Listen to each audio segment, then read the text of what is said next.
بسم اللہ الرحمن الرحیم۔ السلام علیکم ورحمۃ اللہ وبرکاتہ۔ رزق میں اضافے کی دعا۔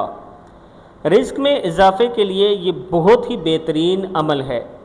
اس عمل میں اگر آپ اپنے رزق میں اضافہ چاہتے ہیں تو سورہ مزمل، سورہ واقعہ، یہ دونوں صورتیں ایک ایک مرتبہ۔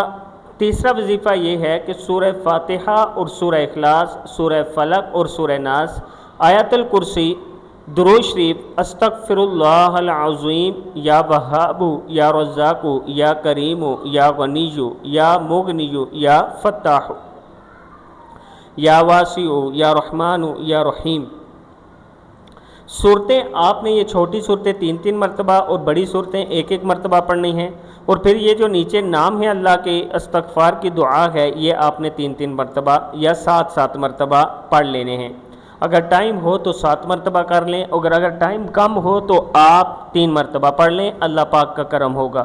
یہ عمل جو ہے یہ رزق میں اضافے کے لیے ہے۔ اگر آپ جاب کرنا چاہتے ہیں، اچھی نوکری چاہتے ہیں، اس کے لیے بھی آپ یہ عمل کر سکتے ہیں۔ اللہ تعالی ہم سب کے رزق میں اضافہ فرمائے۔ ویڈیو کو آپ نے آگے صدقہ جاریہ سمجھ کر ضرور شیئر کرنا ہے۔ السلام علیکم ورحمۃ اللہ وبرکاتہ۔